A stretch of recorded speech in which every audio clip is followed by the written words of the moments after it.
First things first, thank you to everyone watching this playthrough of Monster Hunter 4 Ultimate. It's been a blast putting each video together, and seeing the response to each has been incredibly motivating. Also, I'm still recovering from a bad cold, but I did not want to delay this video any further. So yes, I will sound pretty weird compared to my other two videos.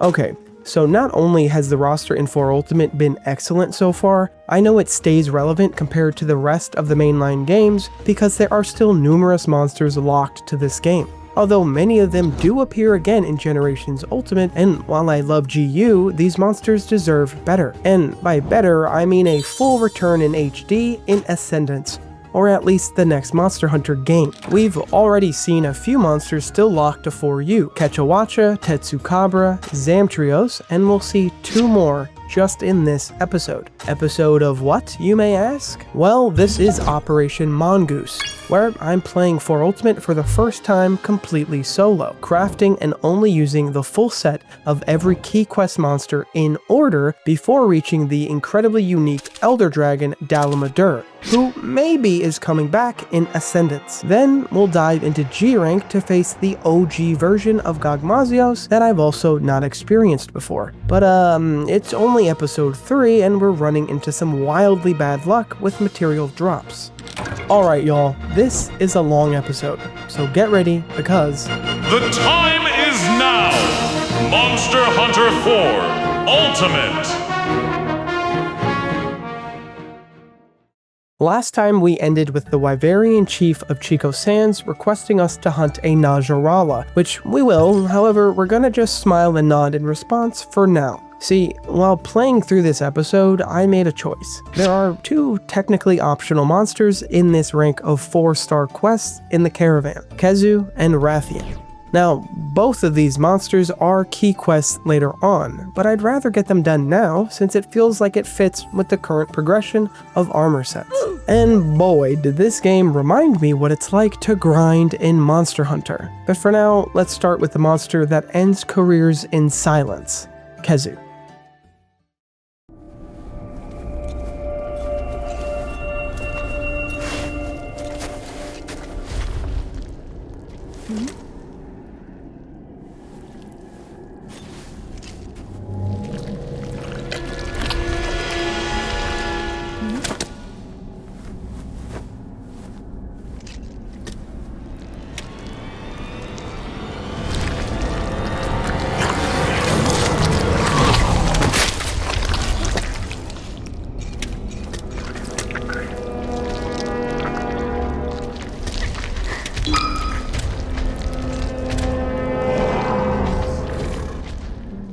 What an interesting monster this is. Kezu can definitely be a pain. It may be blind, however it has movement that can bait out your swings, and lightning attacks that can cause paralysis along with high amounts of stun. Kezu can also hang from the walls and ceiling. This is where those nifty bounce bombs from the supply box can come into play.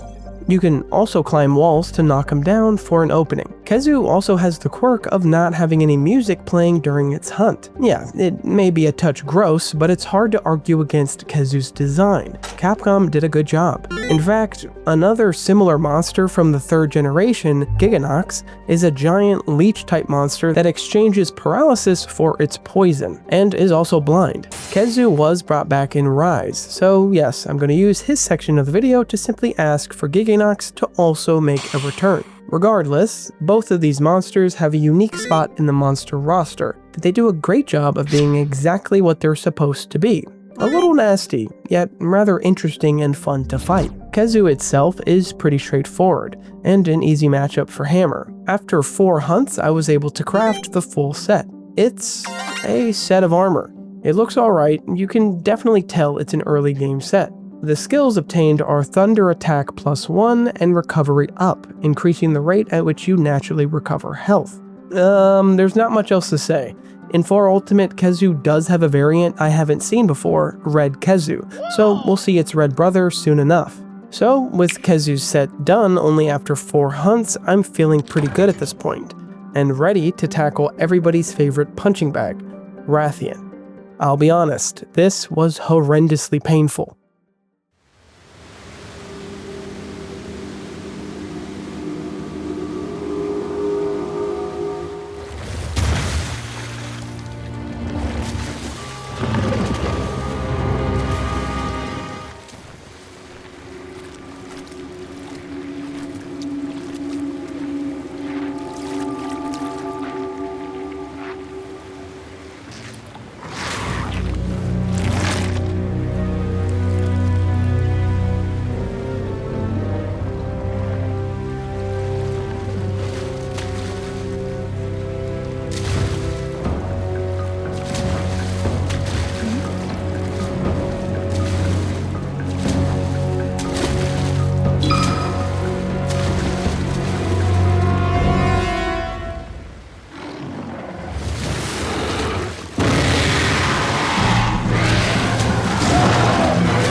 Everybody please hold.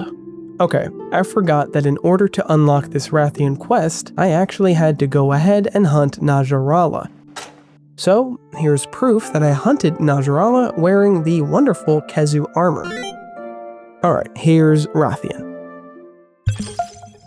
I absolutely want to give Rathian her flowers, the props, and respect that she deserves as an iconic monster in this series. Her monster intro is also dope as hell. Rathian, alongside her mate Rathalos, to my knowledge, have been in every Monster Hunter game. She is also one of the best mid-game monsters because she introduces the player to many important mechanics. Both patience and monster knowledge are heavily rewarded in this fight. She's a common punching bag because her fight is also great for learning a new weapon. I am glad to say so many positive things about this monster.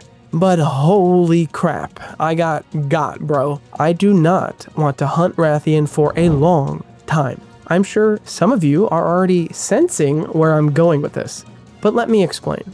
Rathian's armor set requires a Rathian plate. Now, I doubt this is the case, but if anyone watching is completely new to Monster Hunter, a plate is one of a few types of very rare materials that drop from a monster. There are plates, gems or rubies, mantles in G rank, and others. They are usually needed to craft at least one of the pieces in a full armor set, or to craft and upgrade higher tier weapons. How rare are these items? Well, shout out to Kiriniko for being the real MVP. A Rathian plate's highest single drop chance is from breaking Rathian's head, sitting at a 4% drop rate in low rank, 3% from a tail carve, 2% from capturing, and 1% from a back break. The actual quest itself, at least this low-rank caravan quest, Trovarian Trouble, has 2 individual 1% chances for a plate to drop as well. Thankfully, it's possible to check these all off in a single hunt in order to maximize your odds from each attempt. I usually show the end moments of each hunt in my journey of crafting the majority of the armor sets in this game. Although, as I write this script, I do not know how I'm going to edit this for all of you to see. And that's because this armor set took me 17 hunts to complete. What's even worse is that in these older games, plates have the same material icon as scales, which are usually the most commonly dropped material, meaning you can't immediately tell if a plate had dropped or not, instead needing to hover over each material that looks like a scale just to get disappointed over and over again.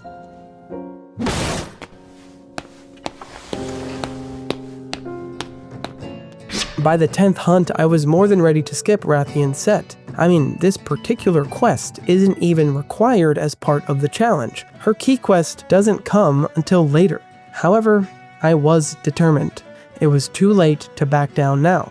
Any moment now, one of these scales wouldn't read scale, but something else. One of these tail carves would be the one. I even benched Terra, my healing Palico, for a Palico with this steel ability, and I'm not even sure how well it works in 4U compared to World and Beyond. I doubt this dude is getting me a plate anytime soon, but I am desperate. At this point, it's getting late. I've legitimately hunted back-to-back Rathians for well over an hour, but it's just scale.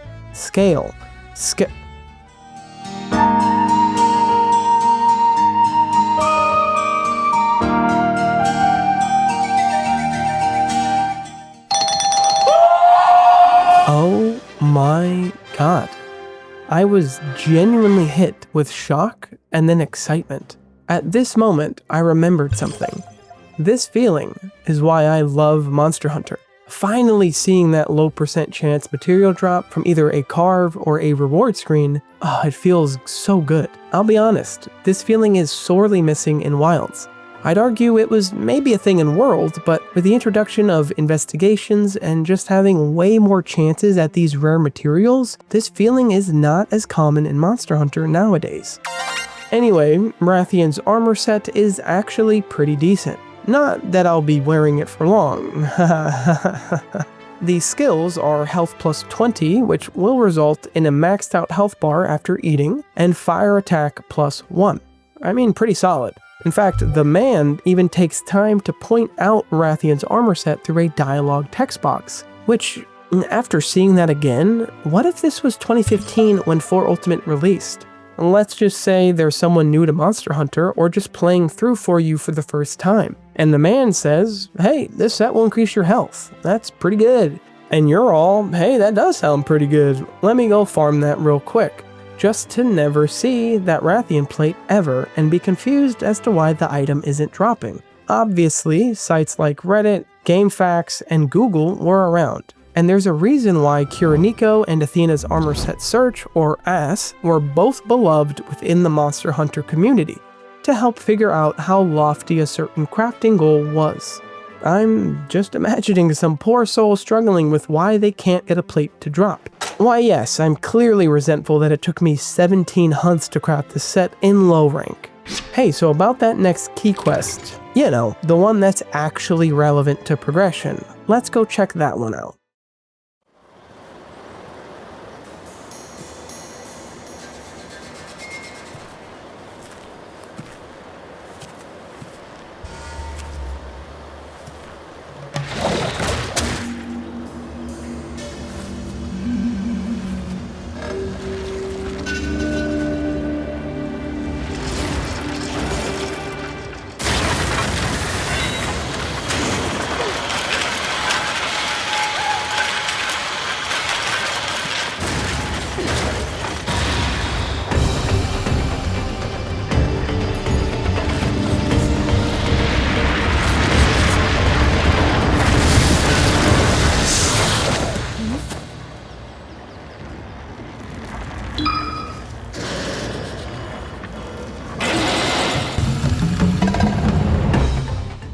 Okay, 4 Ultimate's roster is legit. I've seen Najarala in Generations, so while not entirely new to me, I still think it's such a well-designed monster. The sonic booms, the reliance on audio-based attacks, and of course, simply being a snake wyvern with a bird beak is just incredible.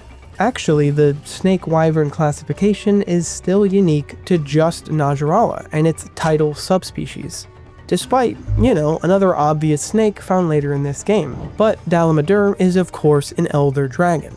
What I'm saying is, we need more snake monsters. Najarala and Dalamadur, to me, are seen in the same regard as Celthus and the soon-to-be-revealed Celthus Queen. Snakes and insects are a type of monster that are vastly underused in this series, and Ascendance feels like it could be home again to all 4 of these monsters. I digress, Najarala deserves its time in the spotlight. One of the first things you'll notice while hunting this snake is its sheer size. Up close, you can't even see all of Najarala. Its movements are also quite intimidating. Anytime you find yourself open after being attacked, it's common for Najarala to start coiling around you, setting up a massive attack from underground. It will also send out pieces of its scales that will reverberate the high-pitched frequency that Najarala will periodically emit, causing each scale to proliferate explosions. Shout out to Path of Exile for teaching me that word. Still sane, Exile? Getting hit by one of these explosions is usually an immediate stun. Plus, if you don't make your way out from the center, Najarala can also paralyze you with its beak. To craft Najarala's full set, I was required to break both its tail and back for specific materials. One thing about the tail here, it's similar to the monster Duramboros, where a blunt weapon can actually break it. However, Najarala's tail cannot be cut, whereas a Duramboros tail can be both broken by any weapon and sliced off by a cutting weapon.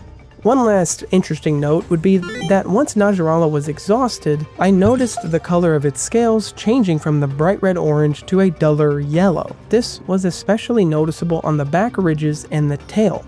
Normally, attacking either of these parts would directly cause your weapon to bounce, at least with green sharpness. Thankfully, a hammer's charged attacks innately have Mind's Eye, so while I'm doing less damage by attacking a tougher part, I won't bounce. But when the scales change color, the tail and back both get soft and can be attacked normally. This is a cool sense of progression throughout this hunt. To my surprise, crafting the full Najarala set took me 8 hunts. These hunt counts for full sets are increasing drastically. To be honest, I'm getting a little nervous about high rank, and genuinely worried about crafting multiple G rank armor sets. The realization of this challenge is starting to set in, but again, I am determined to see this through. This set gives Capture Expert, earplugs, and negate paralysis. We've seen Capture Expert on Nersilla's set. This will let me see when a monster is weak enough to be captured. Earplugs are new though. This will protect you from stage 1 roars. For example, Najarala has a stage 2 or high grade roar, and those will require plus 15 to the skill for high grade earplugs. Visually, the set is frankly stunning. I personally love the mix of blue, yellow, and green. And yes, that's because I'm a first-generation Brazilian American, and yes, I'm annoyed that Brazil lost to Norway in the World Cup. But to be fair, we played horribly. Alrighty then, can you tell that I'm sick during the writing of this script? I've had an on and off fever for a few days with a wicked sore throat. Don't feel bad for a second though, I've been playing Monster Hunter 4 Ultimate and loving it. After our initial hunt of Najarala, the Wyverian chief was pleased to see us. However, she makes note that it looks like the Caravaneer just saw a ghost. Well, it turns out we got some trouble. Gormagala is back and has 2 of the Ace Hunter squad pinned down, so we head to the Gathering Hall to speak to the Guildmaster, and it looks like he's a Wyverian cowboy. I don't even know what to say other than wow. The Ace Commander and Nadia have both managed to escape, which unfortunately means that Aiden and Fabius are still stuck out there with a Gormagala. We already know I'm going to be the one tackling this, and I'm going to make the Ace Commander jealous. And it looks like all this is happening in the Everwood, so off onto an expedition we go.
We pretty much immediately run into them, so our job is to just repel Gore away.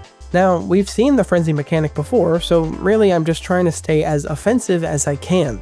I actually don't know if it's possible to fail this quest, if it's a sort of DPS check, or if Gore can even inflict any damage onto either Aiden or Fabius. We won't find out either, cause after a few minutes, Gormagala promptly exits, and Aiden says he's getting Fabius out of here. So now we're just kind of watching them hobble along towards this giant boulder. Is that it? I'm expecting some sort of end screen, so I just start gathering some ores. Genuinely at this point I'm thinking I need to just end the expedition and head back to town via the menu? Alright, wow. Just before I exit the expedition, Aiden speaks up about the boulder. Then some Velociprey attack. Is this an escort mission? We take care of the Velociprey, Aiden nukes the boulder, and we continue on to meet up with some Konga. We handle the Kongas, forgive me my brothers. Why you bully me? Now we just have to wait more. I mean, all good, it's not a bad time to keep gathering. And yeah, this is totally an escort quest. Eventually, Gore comes back for round 2. We knock him around for a bit, and voila, we saved the rest of the Ace Hunters. We report back to the Guildmaster and rest of the team, and man, the Ace Commander is now our biggest, or shall I say adoring, fan. Talk about a switch up. Both the Commander and Caravaneer conclude that Gormagala needs to be hunted once and for all, and that I'm the one to get it done. It's about dang time.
Alright, honestly, it's tough to say much about Gore Magala that hasn't already been said.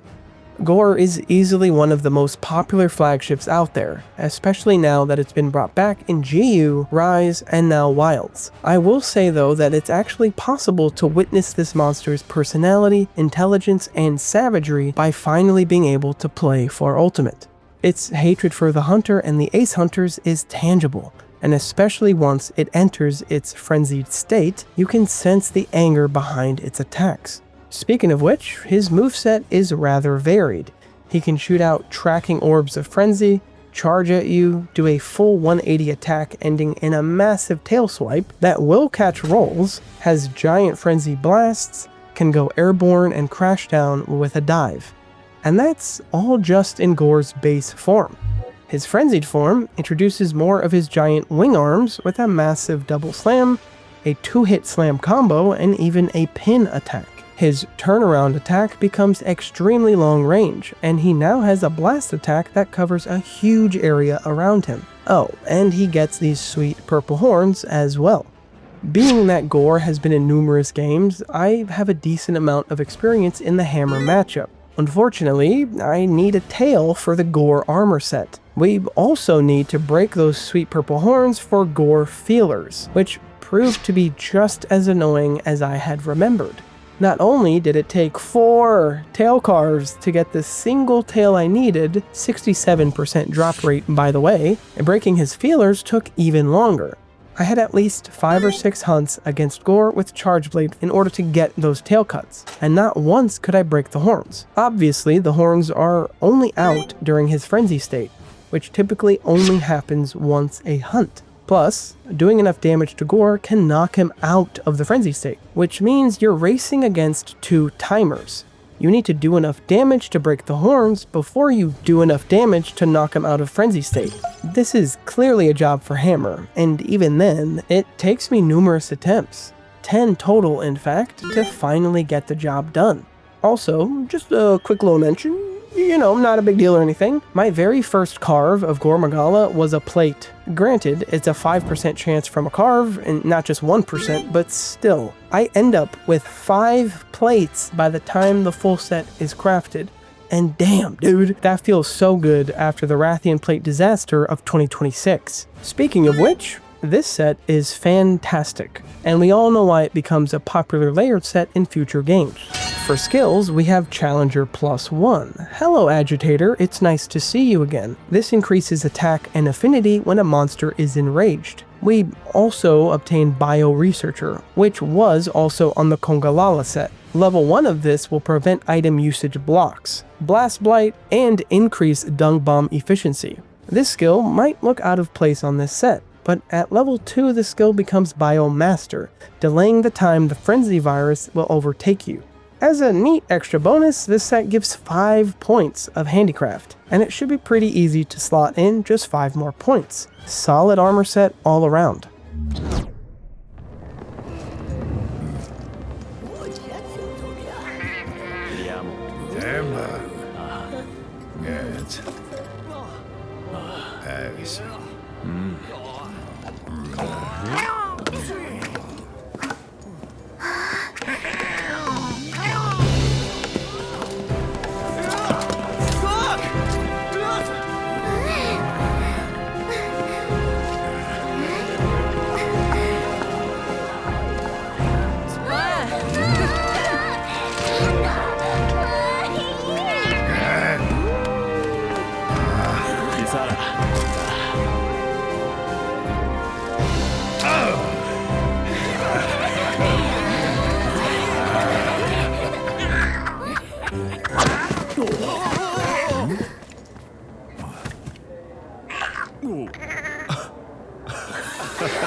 Okay, but why everybody gotta laugh at Chicle? Little homie is the realest friend we have. Now Gore Magala is finally, probably, out of the picture. I almost forgot that we still haven't built an airship in order to reach Cathar. I mean, this all felt like a giant side quest. Mr. C says it's time to head to Hearth, and I'm always down for that since they got some good music over there. Heading straight to the Hearth Chief, he's properly excited about helping the caravan build an airship. Although it looks like the Sunken Hollow is now ripe with volcanic activity, and a certain rocky monster is our target to obtain the airship materials. Be advised, this monster is garbage.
Alright, I'm gonna apologize in advance to any Gravios sympathizers out there, or if you have this guy in your top 5. Gravios is essentially a slower, rock-type version of Plesioth that shoots fire and sleep instead of water. The same annoying walk into tail swipe combo, the same hip check, mixed in with an undercarriage explosion that tricks you into thinking his fire beam attack is an opening. I have no respect for Gravios, and at the same time, I understand that he has a place in the roster. I mean, someone has to take the mantle up of being the rock type. It's just unfortunate we didn't get a cool one. We just kinda got a boulder that spews fire. Honestly, I was just gonna end the Gravios segment here and just already show you the armor set. Then he had to go and surprise me with some interesting mechanics. First off, that underbelly bomb that punishes you for trying to use the laser beam attack as an opening, it goes away once you break Gravios' back, as the explosion will simply puff out through the top of him, leaving you safe to attack. Also, did anyone else have no idea that you could mount Gravios' belly? I mean, Gravios is in Wilds. Can anyone confirm that this is still possible? Those two details alone do make me respect this monster a little bit more, and yet I still think Gravios is the worst fight so far. The first hunt took me over 25 minutes to complete, although to be fair, I spent the majority of that time trying to break his chest, which, wow, I think I'm just now realizing you can only break the chest with a mount on the belly. This script is starting to get weird. After the first hunt of Gravios, we returned to Hearth to find that the Arluke, our normal ship, finally got the upgrade to have airborne qualities. Now the caravan is finally ready to head to the Wyverian village of Cathar. Before we do move on though, let's talk about that Gravios armor set, shall we? This set took me 6 hunts to fully craft, plus 2 Iodrome hunts. Hey, I'll be the first to admit, Gravios as a monster might not be my favorite, but visually, his armor set is pretty sweet.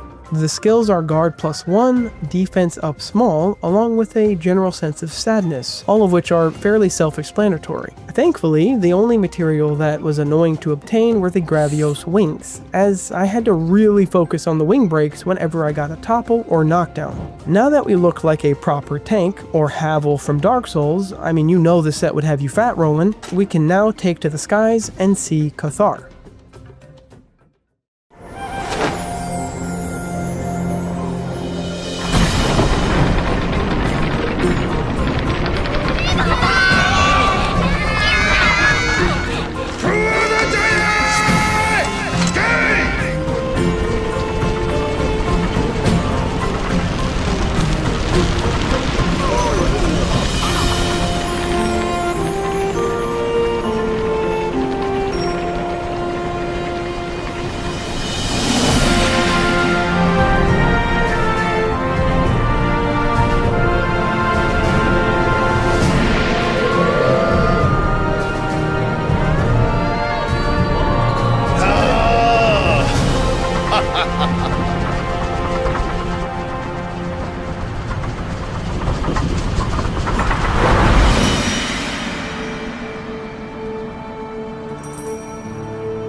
one gorgeous cutscene later, we've arrived. After chatting up some of the locals, we meet the elder and leader of this village, and Mr. C finally obtains some insight on the article that he's been carrying. The elder calls the article a bad omen, because apparently a nearby area called the Heaven's Mount suffered a calamity many generations ago. In this calamity, monsters began to go berserk, which brought much death to the village and Heaven's Mount. Since then, entrance into the area was strictly forbidden and referred to as sanctuary. Needless to say, the elder is shaken up from just seeing the article, so for now Mr. C leaves it alone. Meanwhile, we get a report about a Congalala causing some trouble in the surrounding zones.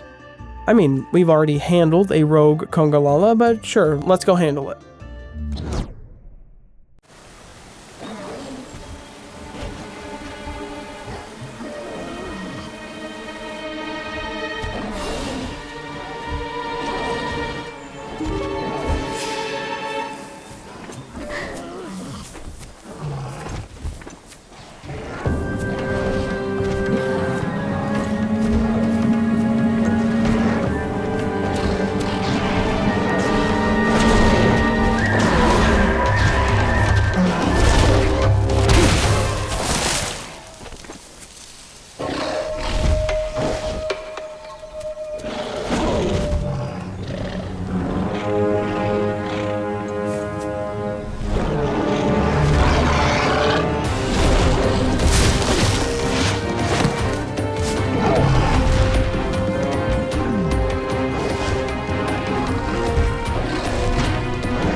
Okay, clearly not your normal stinky monkey.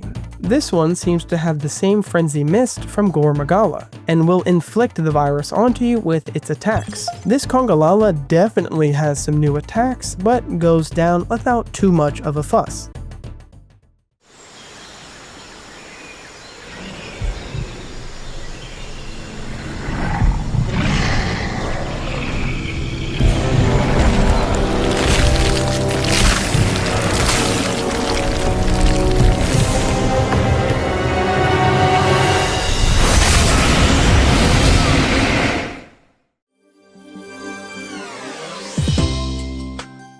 Anyway, we get back to town, and there's a bit of a mystery around how that Congalala came to be infected with the frenzy. In the meantime, we're encouraged to head back out into the nearby zone to track down other mysteriously infected monsters. And Mr. C actually seems to have left out on his own to the guild to get more answers. Guildmarm does her thing and lines up 3 quests for us to handle: Zinogre, Celtis Queen, and Rathalos.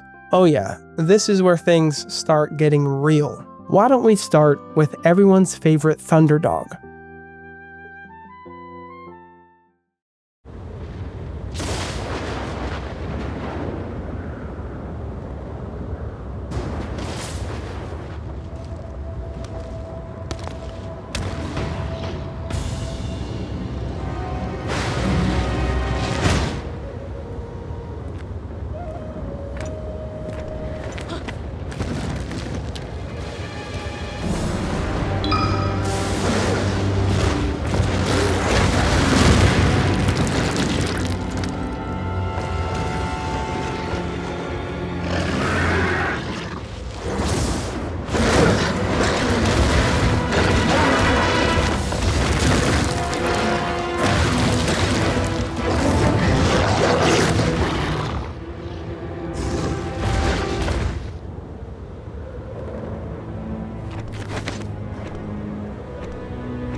You know, oddly enough, Zinogre is one of the hunts that actually feel easier in the older game. Nowadays, when I think of Zinogre, I think of the version of him that we saw in Iceborne, which only unlocked in the Guiding Lands after completing the main story. Zinogre and Stygian Zinogre in Iceborne were actually pretty tough, but obviously in 4 Ultimate it's not the same context. We're still in low-rank caravan quests, so my expectations gotta be lowered clearly. Difficulty aside, like always, Zinogre is a fun hunt. Obviously a great matchup for Chargeblade since a lot of his attacks are susceptible to guard points. and this weapon can greatly exploit the openings where Zinogre is attempting to charge up. He will eventually charge up, and that's when this fight becomes less one-sided. New attacks that are amplified with lightning, plus his damage goes way up. It does feel like Zinogre is one of those monsters that people either love or hate with no in-between. That being said, we are looking at the monster that took the #1 spot in the official monster popularity contest back in 2023. So yeah, Zinogre is the popular kid.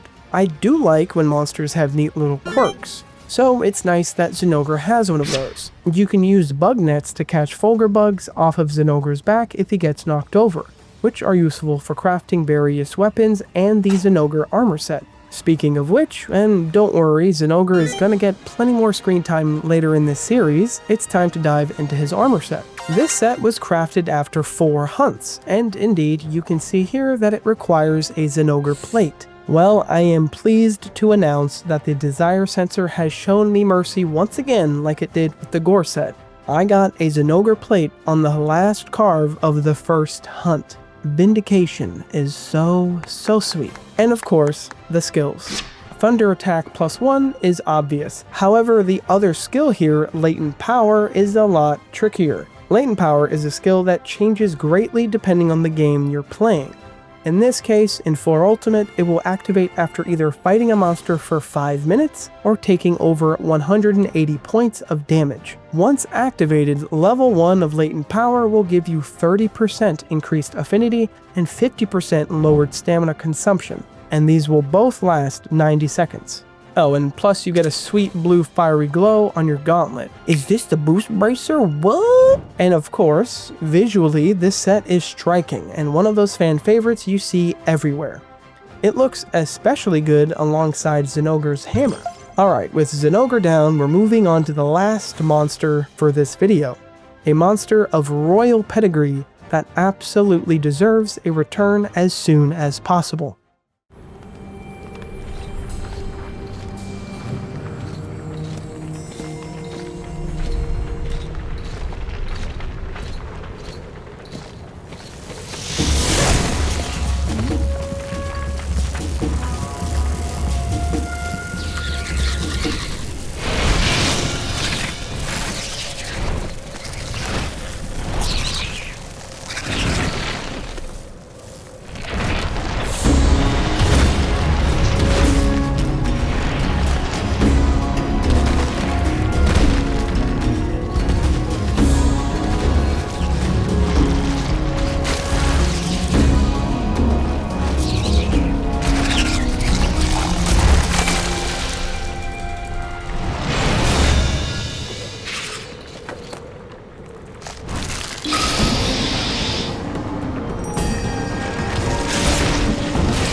Selthis Queen is easily one of the best ideas of a monster I've ever seen. As we saw in her intro, you don't just get Selthis Queen. She has her own soldier in Selthis, and this little dude isn't a pushover when he's fighting alongside his queen. His pincers get stronger, and he will consistently try to mess with you and attack you as much as he can while you're fighting the queen. That itself is such a fun aspect of the fight, because even when you get an opening on the queen, you have to keep an eye on the location of Selthis. Not only that, their combo attacks are so good and genuinely threatening. The queen can swipe an attack while Selthis is on top of her shooting acid, dropping your defense or emptying your stamina bar. The queen can also make use of the stinky debuff just to throw an extra wrench into your offense. Also, Selthis has a pin attack, and will use it at the worst timing. I actually got a KO on the queen just to get pinned by the Selthis. It's unbelievable in the best way. Selthis can also somehow lift the queen up and fly her around, or let gravity slam her back into the ground for an attack. The way these two play off of each other is top-notch, and the creativity is so clear to see. Capcom, this is 10 out of 10. Why have Selthis and Selthis Queen been left forgotten in 4 Ultimate? This duo has to come back in Ascendance. The armor set is also fantastic, both visually and skill-wise. I mean, this set is a dream for weapons like Gunlance and Charge Blade, since it gives one level of artillery, increasing damage for explosions and charge blade files. You also get razor sharp, which halves the rate at which you lose sharpness. Yeah, this set is incredible. Celtis Queen also gets another +1 in my book because I was able to break its tail with my hammer. And thankfully, even though the Queen essence material is pretty much a plate, I was able to craft the full set after only 5 hunts. After hunting Celtis Queen, Guildmarm lets us know we actually have one more quest to tackle alongside Rathalos, with one of my favorite monsters ever, Tigrex. Let me know in the comments how you say this monster's name, because Tigrex to me is an abomination, even though it's supposed to be on play on T-Rex, and is the official pronunciation. Alrighty. We're gonna end on a high note here, since this is by far my longest script, meaning I have no idea how long this video will be, but according to a recent poll I did on the channel, those of you that voted have no problem with these videos becoming longer. Speaking of all of you, I have to say thank you to everyone that's been checking out Operation Mongoose, for all of the love, views, and comments on the previous 2 episodes. Currently, I've been on track with releasing a new episode every 2 weeks-ish, so I'm trying my best to at least maintain that. I really appreciate all of you for watching my journey through Monster Hunter 4 Ultimate, and I hope that me sounding super sick didn't make this video painful to watch. I've been struck by fluency and also a cold that will hopefully go away soon, and I will see you on the road to Dalamadur.